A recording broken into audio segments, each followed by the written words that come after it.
start off with a quote that you've probably heard before. The significant problems we face cannot be solved at the same level of thinking we were at when we created them, by Albert Einstein. Now, think about that for a moment. Einstein wasn't a doctor. He wasn't a global health expert. But he understood something that every one of us, as future physicians, researchers, leaders, must confront that. What if the answer we're searching for won't come in the way that we're thinking right now? Because here's the truth that textbooks don't always teach us. Every cure, every breakthrough, every life saving intervention, it begins with a question. Sometimes it starts with an inkling. Sometimes it starts with a discomfort, a nagging doubt. It begins. Sometimes the answer doesn't come from thinking harder inside the same box. It begins when someone looks at a problem everyone else has accepted and says, what if we're wrong?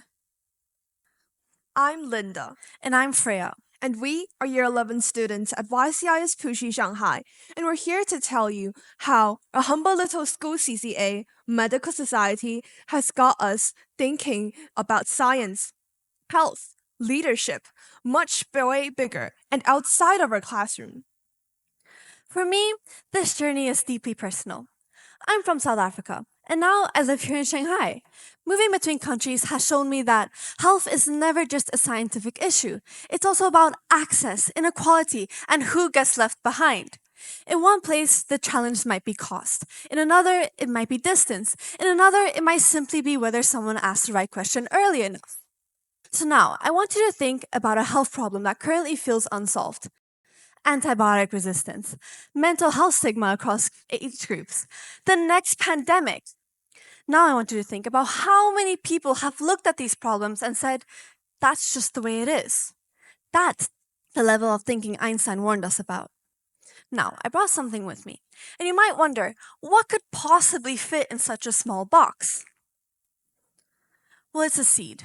Small, unimpressive. But inside it, it holds everything it needs to become a tree. And our body have seeds too. Stem cells. They grow, build, repair, and regrow us. But inside, some tumors, they're bad seeds, the cancer stem cells. Less than 1% of the tumor, they hide, they survive, and they regrow cancer.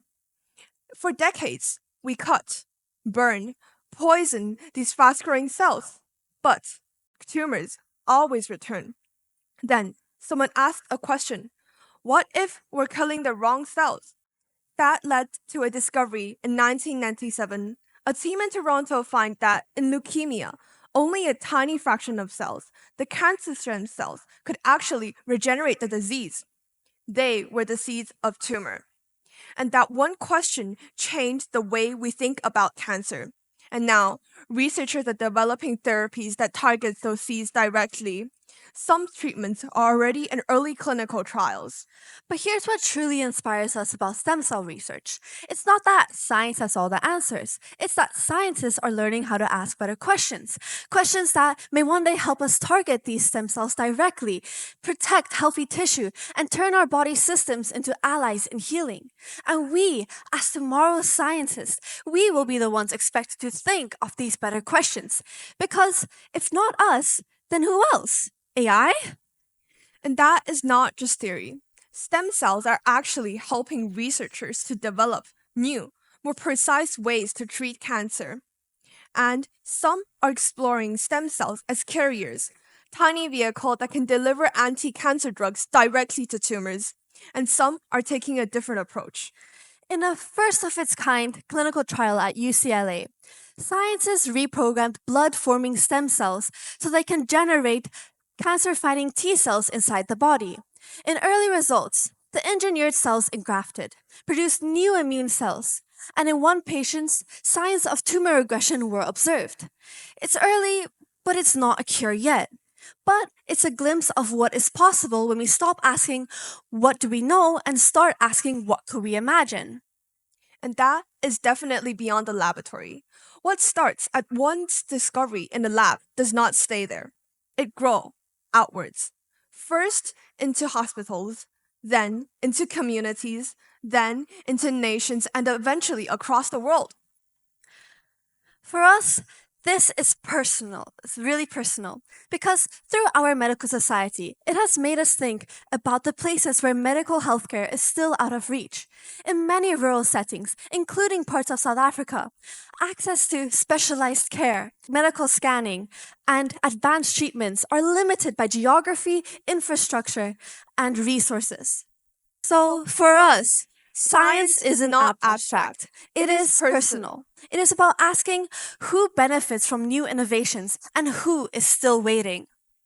Medical and global healthcare are not just about what we know, but more about what we dare to ask. And the answers we find, they grow across levels. On the individual level, your own stem cell, your own health, your own choice to donate. On the national level, research funding, donor registries, and the policy that decide who gets access.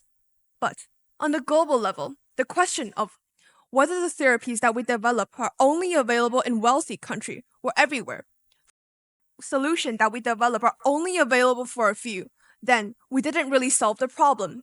We've just moved it.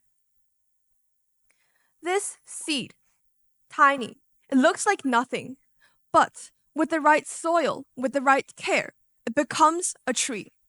Your questions, your curiosities, your willingness to change accepted thinking, they are seeds too. Seeds of tomorrow.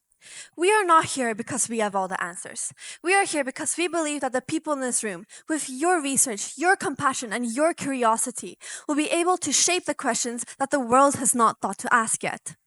And these questions will become the question driven by curiosity. Questions guided by compassion.